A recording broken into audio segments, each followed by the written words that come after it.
Vocês curtem uma história de vampiros se espancando, com um pouquinho de sangue e uma pitada de piada? Eu curto. E a recapitulação de hoje é a segunda parte de uma trilogia do universo Bakemonogatari, que tem tudo isso e muito mais. Se você não viu a parte 1, recomendo assistir. É só clicar no link aqui em cima ou na descrição, beleza? O filme começa com o nosso prota, Koyomi, pronto para lutar contra um dos caçadores de vampiros, chamado Dramaturge. E antes que a luta comece, Koyomi diz que quer discutir os termos de vitória. Se ele ganhar, quer a perna direita de Quixote. E se Dramaturge ganhar, ele receberá a informação de onde Quixote está escondida. Ambos concordam com os termos e estão prontos para a luta. A cena é cortada abruptamente para o tempo presente, bem antes da luta de Koyomi com Dramaturge. Ele está sentado em um banco, levando muito a sério o estudo sobre sua estratégia de luta. E em seguida, Quixote dá a ele mais informações sobre seu primeiro inimigo. Ela diz a ele que Dramaturge é na verdade um vampiro, que deveria ter sido óbvio, bastando olhar para o seu corpo mega saradaço. E mais tarde, enquanto estudava na muretinha, ele é abordado por Tsubasa. Ela brinca com ele sobre como ele não é capaz de ver sua calcinha hoje. Ele afirma que nunca viu a calcinha dela, estava apenas olhando para o forro de sua saia. A gente finge que acredita no cara. Tsubasa explica que o encontro deles aqui é uma coincidência, já que ela estava indo apenas para um passeio noturno. E ainda tira onda com o cara, perguntando se ele tá olhando uma revista para maiores de 18 anos. O cara diz que ele nunca faria uma coisa dessas, né? Koyomi se levanta para escapar da garota, mas ela o persegue, pois curte sua companhia e gostaria de conversar mais. Eles trocam ideias sobre a escola e fica bem claro para Koyomi mais uma vez que a gata é muito mais inteligente do que ele. Depois de um tempo, ele diz que ambos devem ir para casa, pois a noite é perigosa e ela pode dar de caras com um vampiro. Ela diz que realmente gostaria de conhecer um vampiro. Koyomi respira bem fundo e pergunta por que diabos ela faria algo assim. Tsubasa responde que gostaria que algo extraordinário acontecesse em sua vida. Isso faz com que Koyomi brigue com ela, dizendo que sua presença o deixa doente e que ela deveria deixá-lo em paz. Tsubasa fica confusa, pois pensou que eles estavam se divertindo. Mas Koyomi prova que sua raiva é real, excluindo as suas informações de contato do seu celular. E ela vai embora para casa em lágrimas. Ele pensa consigo mesmo que sua única prioridade agora é lutar para restaurar o corpo de Quixote, e que um coração partido não é importante agora. Então, continuamos com Koyomi e Dramaturge aceitando os termos da luta. E quando o pau começa a quebrar, fica óbvio que a força de Koyomi é facilmente superada pelo poder insano do seu oponente. O braço do prota é literalmente ejetado com um simples chute de Dramaturge. Com isso, Koyomi toma uma única decisão lógica, que é a retirada estratégica.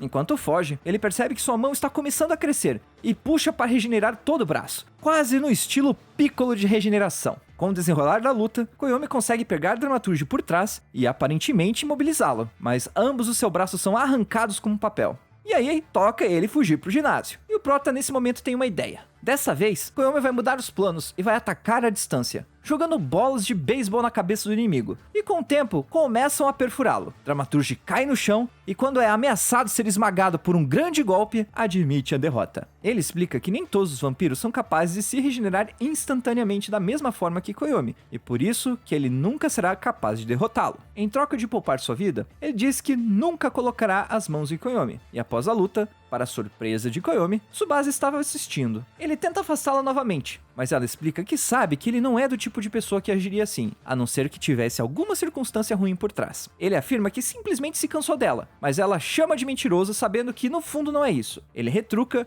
que está apenas atrás do dinheiro dela, ao que ela responde dizendo que não tem qualquer grana. Então ele diz que está apenas atrás do corpo dela, e se ela quiser fazer as pazes, tem que mostrar a calcinha para ele novamente. E inesperadamente ela concorda, mostrando para a alegria da galera. Koyomi imediatamente pede desculpas por todas as coisas que disse antes e solicita a amizade dela mais uma vez. Mais tarde, vemos Koyomi, Quixote e Mei em uma sala após receberem a perna da vampirinha, que come a sua perna em uma única bocada. Mei explica a Koyomi que a razão pela qual os membros de Quixote não desaparecem e se regeneram da mesma forma que os dele é porque ela vem de uma casta especial de vampiros. E essa também é a razão pela qual os caçadores de vampiros queriam remover todos os seus membros, para assim acabar com sua existência. Quando Koyomi começa a questionar se Quixote está ou não mentindo sobre ser capaz de torná-lo humano novamente, Mei o tranquiliza, dizendo que ele deveria acreditar mais nela, já que foi ela quem salvou sua vida anteriormente. Eles então voltam para a sala de aula e veem que Quixote ficou com uma aparência um pouco mais velha. Mais tarde, Koyomi se encontra com Tsubasa e ele a atualiza de tudo o que aconteceu. Tsubasa conclui que ela não pode ser de muita ajuda para eles. Koyomi explica que ele é grato por qualquer ajuda recebida. Ela então fica de olho no Prota enquanto ele troca sua roupa rasgada pelas roupas que ela trouxe para ele. Tsubasa percebe que o corpo de Koyomi está mudando, passando a mão no abdômen trincado do garoto. É óbvio que alguém quer um pedacinho desses six-packs. Quixote acorda brevemente e explica que os poderes adquiridos ao se tornar um vampiro mantêm o seu corpo em ótimas condições de saúde. Tsubasa finalmente se toca que estava sedenta pela barriga tanquinha do cara e fica envergonhada, enquanto Koyomi termina de se vestir. Ela começa a limpar o quarto que eles estão e encontra uma certa revista, exclusiva para adultos, aquela que Koyomi havia comprado anteriormente. Baseada no dia em que ele fez a compra, ela deduz que comprou logo depois do seu primeiro encontro com ele, deixando Koyomi extremamente envergonhado. Quando Quixote acorda, ela conta a Koyomi sobre o próximo caçador de vampiros, um cara chamado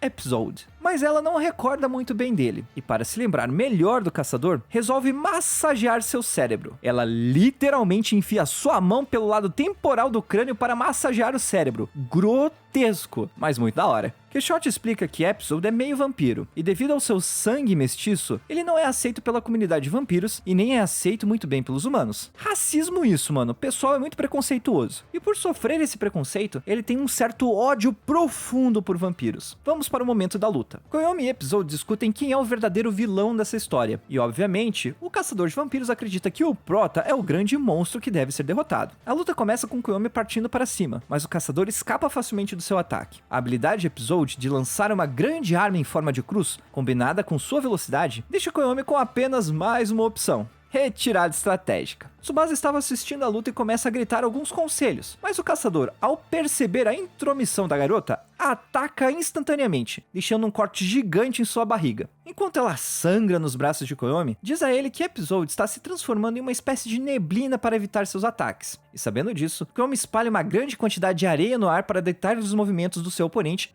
e finalmente é capaz de agarrá-lo. E antes que Koyomi pudesse matar Episode, ele é parado por Meme, dizendo que se ele fosse mais longe, iria deixar de ser humano. Koyomi fica revoltado com Meme, reclamando por não impedir Tsubasa de interferir na luta, mas ele retruca que só está sendo pago para ser um mediador. Porém, concorda em ajudar se for pago para tal. Os dois fazem um acordo e Meme então lhe dá uma dica, dizendo que ele deveria usar o seu corpo para salvar sua amiga. Koyomi corre para o lado de Tsubasa e começa a derramar seu sangue nela, que devido às suas propriedades curativas, consegue restaurar o corpo dela e tirá-la do perigo. Mais tarde na escola, Quixote consome sua outra perna e cresce novamente, se tornando uma jovem mulher. Ela comenta que está prestes a recuperar sua imortalidade, mas ainda não está pronta para lutar. Ela acredita que em seu estado atual, só conseguiria vencer Dramaturge, mas seria pouco provável de vencer Episode.